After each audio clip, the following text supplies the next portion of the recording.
Art and robotics, was a professor of art and robotics at Carnegie Mellon. What's your current position, Simon? Professor of art at UC Irvine. He was also, I think the ones at the bottom are quite important. Besides the director of the very first Body of Knowledge Conference, he was the Lebeck's International Professor at the University of Paris and NSAD. In 2014, visiting professor of media, cognitive systems, interactive media, University of Pompeu, Fabra, Barcelona. It gives me great pleasure to give you Simon. Well, thanks very much, Gary. And thank you very much for the introduction, Johnny. First, I want to say that this kind of interdisciplinary or transdisciplinary inquiry that's occurring in this meeting, I recognise is inherently intellectually difficult, and thanks so much. And I applaud everyone who is here from different perspectives, struggling with this complex set of issues. Second, I want to say that I come to this conversation as a sculptor, as a maker, and someone who understands firsthand the embodied, situated, and materially engaged nature of practice, and I have the scars to prove it. Now, out of sculpture, installation and performance work, which I did in this country rather a long time ago, I moved into electronics and then into robotics and sensor-driven interactive systems development. And this path, somewhat counterintuitively, took me into cognitive science and the philosophy of mind. And as John has said, there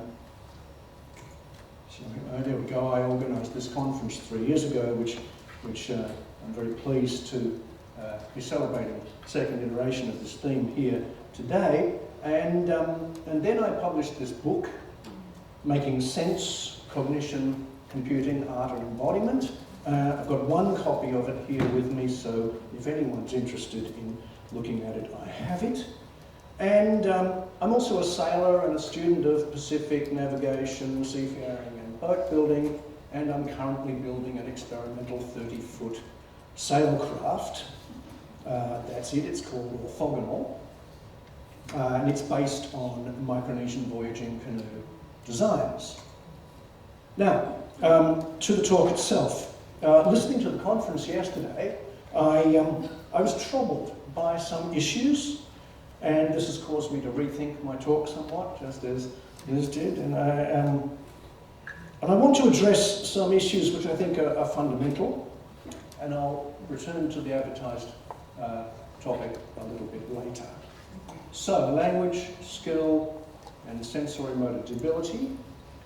So I'll start with this quote from J.J. Gibson, one of the heroes of this movement. Why must we seek an explanation in either body or mind? It seems a false dichotomy. And I want to talk about axiomatic assumptions. So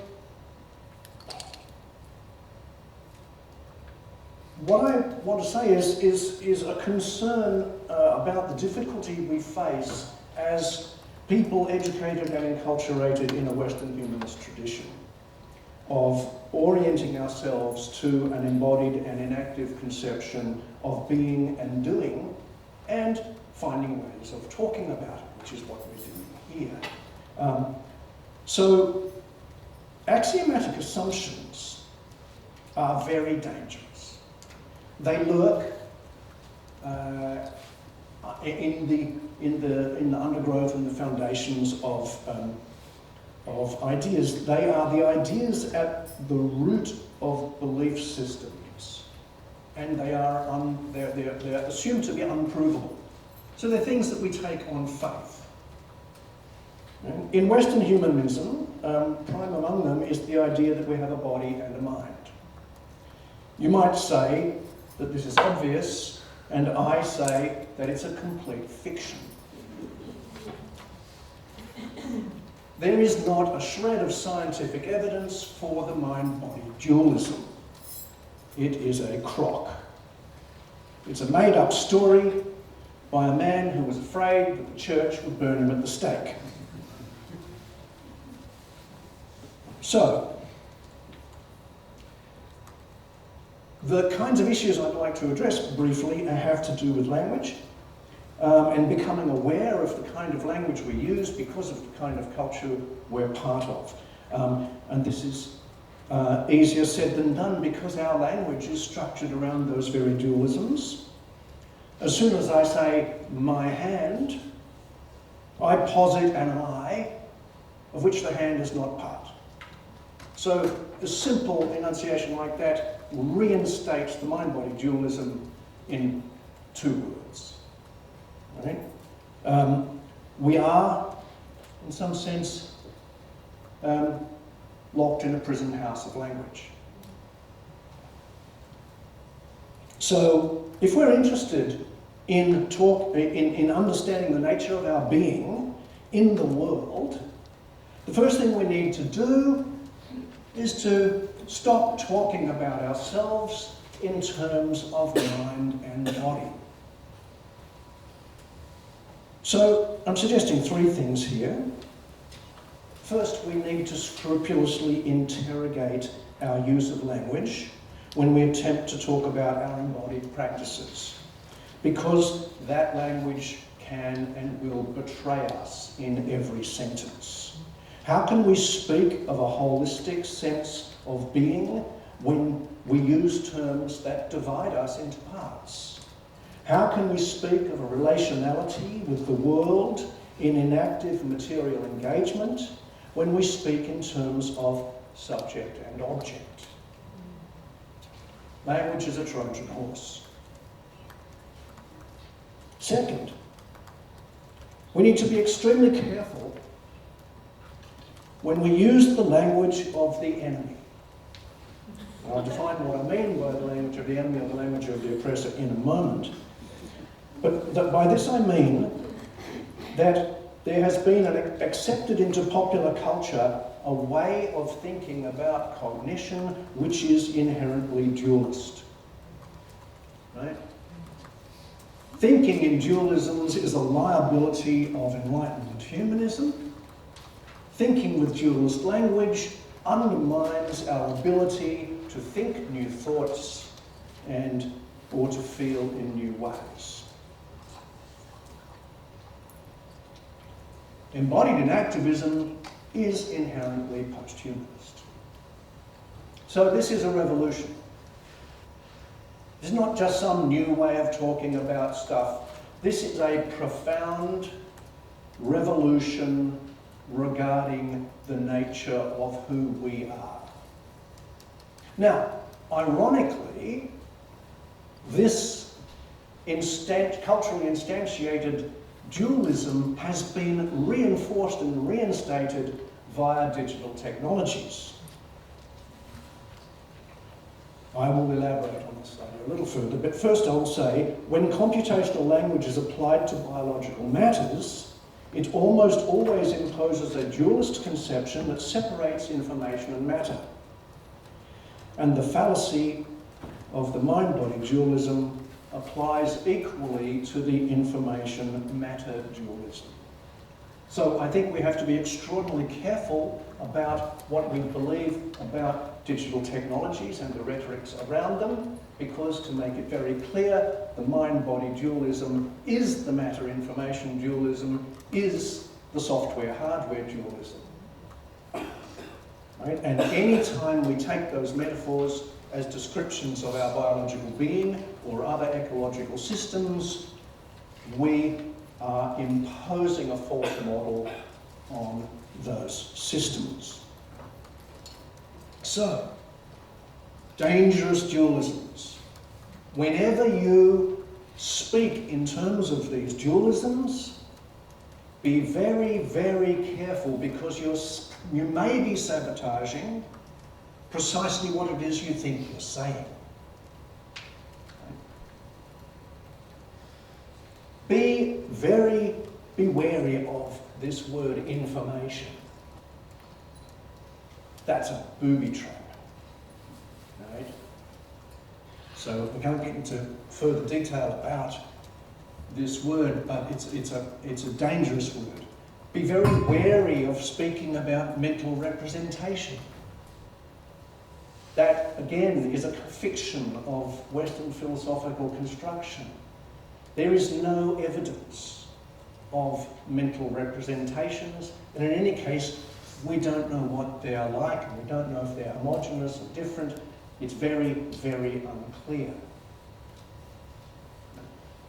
So be very aware of statements that suggest that thinking is like a program running on a computer. That is complete and utter nonsense. Now I've got a quote here. We're all quoting Francisco Varela. Here's another quote from him which I particularly like. The important part about this is this part. To assume in these fields, that is, in study of biological and natural systems, that symbols are things that can be taken at face value, or that purposes and goals are made clear by the systems, is all, it seems to me, nonsense. Information, in the strict sense, does not exist. So dwell on that for a while. There's all sorts of places we can go with this: second order cybernetics, constructivism, etc., etc. But that's the fundamental message. So, part 2, skill. I'm interested in skill, and all of us as skilled people, I think, ought to be interested in the idea of skill. Because beyond and beside language, we are in the world, we act in the world. As artists, we refine our sensibilities with regard to materiality, space, movement, and action. And as many thinkers have observed in different ways, that modality of being is very different from the modality of representation of those things via language. In Andy Pickering's terms, doing in the world is performative. Symbolic descriptions of doing in the world, anything in symbols, numbers, text, or computer code, is an ontologically different realm. The realm of the representational. This is a distinction that Andy makes in his book, An Angle of Practice, and I think it's a very important one for us to dwell on as practitioners. Now, we're sitting in a university, and many of us are employed by universities, but we are practitioners within a culture which is a culture within the representational idiom. And this, I think, is a deep challenge for all of us, right? And it's important for us to recognise that academic disciplines mine the world for information. They turn the world into representations. In the arts, we take world and make more world. Now, that's an oversimplification, but it's a provocative oversimplification that I invite you to think about. Because in that distinction, we get the separation between intelligence and skill. So, practices of the arts refine sensory motor intelligences. This blurs the distinction between intelligence and skill. This distinction is another false dualism, very closely related to the mind-body dualism.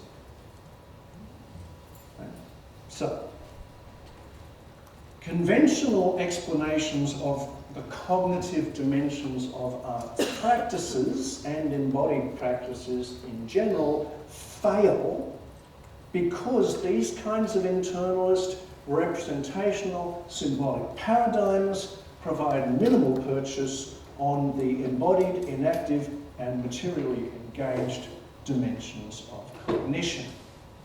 Right? So the kind of cognitive practices that characterize the creative practices that we all engage in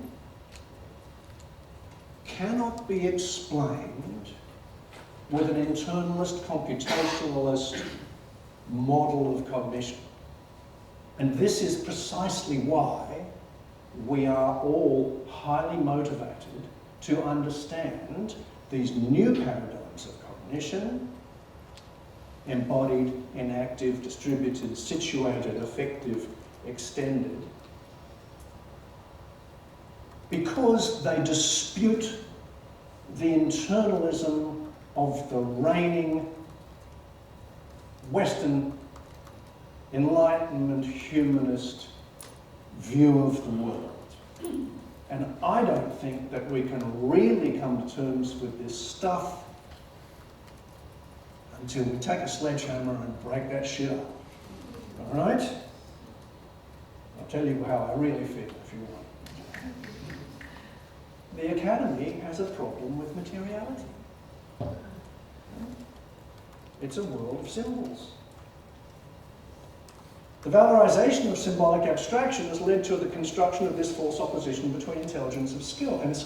And as I said, the intelligence of the arts are simply inexplicable within the conventional cognitive paradigm. So for those of you who are new to thinking about cognition in this way, let me be very clear. There's an old guard, which is internalist and symbolic and believes in mental representation. And there's a new ragtag gang of mavericks who think it's something different. And we could go into more detail about the different flavours, but that's the important distinction to make. The new theories of cognition dispute computationalism, internalism, representationalism in different ways, and that's why they argue with each other.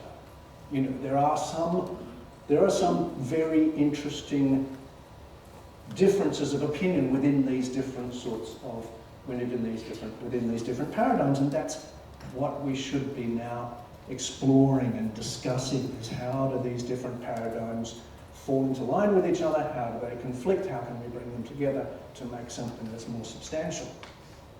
So going back to Gilbert Ryle, who was quite a prescient philosopher in a philosophical context, which was, I'm sure, an antipathy to these sort of ideas. Overt intelligent performances are not clues to the working of minds. They are those workings. Intelligent action in the world is mind, period. And here's John Ruskin. Skill is the unified force of experience, intellect, and passion in their operation. Very insightful for a Victorian fart. Now I want to talk about this word. Tim Ingold has made a lot of this word in his most recent book. Bloody hell, all right. Making. Tim Ingold's a wonderful scholar. He's been mentioned here before, and I really recommend him to you all. So, hylomorphism, according to Aristotle, is the idea that the creative act is always preceded by the creative idea. And we will be very familiar with this idea, right? Architects draw plans and then they build buildings, right? Screenwriters write scripts and then they make movies. It's a standard kind of recipe. But the problem with hylomorphism is that it privileges the idea and it makes the idea temporally precedent, right? The idea comes first, and then the meat robot does its messy stuff with the clay. Right? Bollocks. So what I want to make a point of here is to note that the computer, the digital computer as we understand it, and the relationship between code and hardware is hylomorphic. The privileging of code is the privileging of the immaterial symbolic over the embodied and enacted. So there are ideas inherent in the technology and in the rhetoric around the technology that reinforce this very conservative separation of mind and body. which is why I think we need to be extremely careful about any kind of metaphors deployed from digital technologies. So, to embrace computational analogies is to embrace dualistic holomorphism as a native quality of the world and as an accurate representation of the human condition. So, the kind of intelligences artists and others makers utilise and refine are embodied, enacted and material engaged, right? Conventional cognitive explanations have no purchase on such embodied externalisms. Emerging post-cognitivist, that's what I call them, post-cognitivist approaches to cognition provide new and useful concepts with which to discuss the embodied externalisms of the arts. We must be vigilant to express these ideas clearly and to avoid using language that subverts these ideas. So, that's my introduction. Now to the main part of the paper. Just joking. The other aspect of this that is rather applied and very topical is this, embodied practices and sensory-motor abilities, which I will gloss in the next 3 minutes. Right? This is an issue that I have come to be very concerned about as a practitioner, as someone who's been teaching embodied skills for 30 years to students all over the world. And I see a rapid decline in sensory-motor ability amongst students. And you may well have seen similar things. And I believe that this is attributed in part to screen time, loosely put. Right? So, human culture has been defined and made glorious by skilled activities, and notice that they involve the combination of judgment with commensurate bodily force. Those of us who are makers and workers and dancers and God knows what else know how to combine judgment with force. If you don't, you'll smash the egg, or you won't be able to carve the piece of rock, or whatever. Right? What has been cleaned out of the digital interface is this commensurate force, this haptic, proprioceptive, kinesthetic subtlety, right? And it's interesting that the students that I teach who have some vague idea of what this means are mostly students who've studied traditional musical instruments. Violin, piano, guitar, because they've trained their ears and their hands and their muscles to exert finely judged force, because it matters. You hit the piano key like that, and it goes bing, and you hit the piano key like that, and it goes dong. It makes a difference. But when I hit the key on the keyboard here, it makes you, and when I hit the keyboard like that with my fist, it makes you. It doesn't matter. Digital interfaces are dumbing us down. User-friendly and intuitive are not always desirable properties. What we have is an unholy alliance between a community that is following a technological agenda rooted in a false philosophy and a community who recognises the opportunity for the accumulation of unimagined wealth. Right? Neither of these groups want to admit that they've fucked it up. Right? Because they're either professors or they're making lots of money. If you'll pardon this, the interfaces are fan. Right, one? Now, I'm not the only person to be saying this sort of thing. Here's a guy who's a professor in a teaching hospital in London, Imperial College. And he says, my students will never be surgeons because they can't move their fingers around. This is very, very serious. You can laugh, but it's true. So what do? Replace all the surgeons with robots? Oh, brilliant idea. Until the robots break, right? Another study, which is a study of myopia in China, shows that myopia has doubled Chronic myopia among children has doubled in 15 years. Absolutely consistent with the period of screen use. Oh, I would be surprised. Why would I be surprised at that? Visual and neuro-optical and visual-motor capabilities are developed through active practice in childhood. That's what kids do, right? And if a kid's visual focus is largely on a flat screen at a fixed distance with a smoothly illuminated surface that doesn't move around, clearly visual capacities that involve focusing on the horizon, rapidly changing focal distance, rapidly changing location of attention in the visual field, attending to events in the periphery of vision, or in low or high light conditions simply will not develop. People are going blind. They can't operate in the world.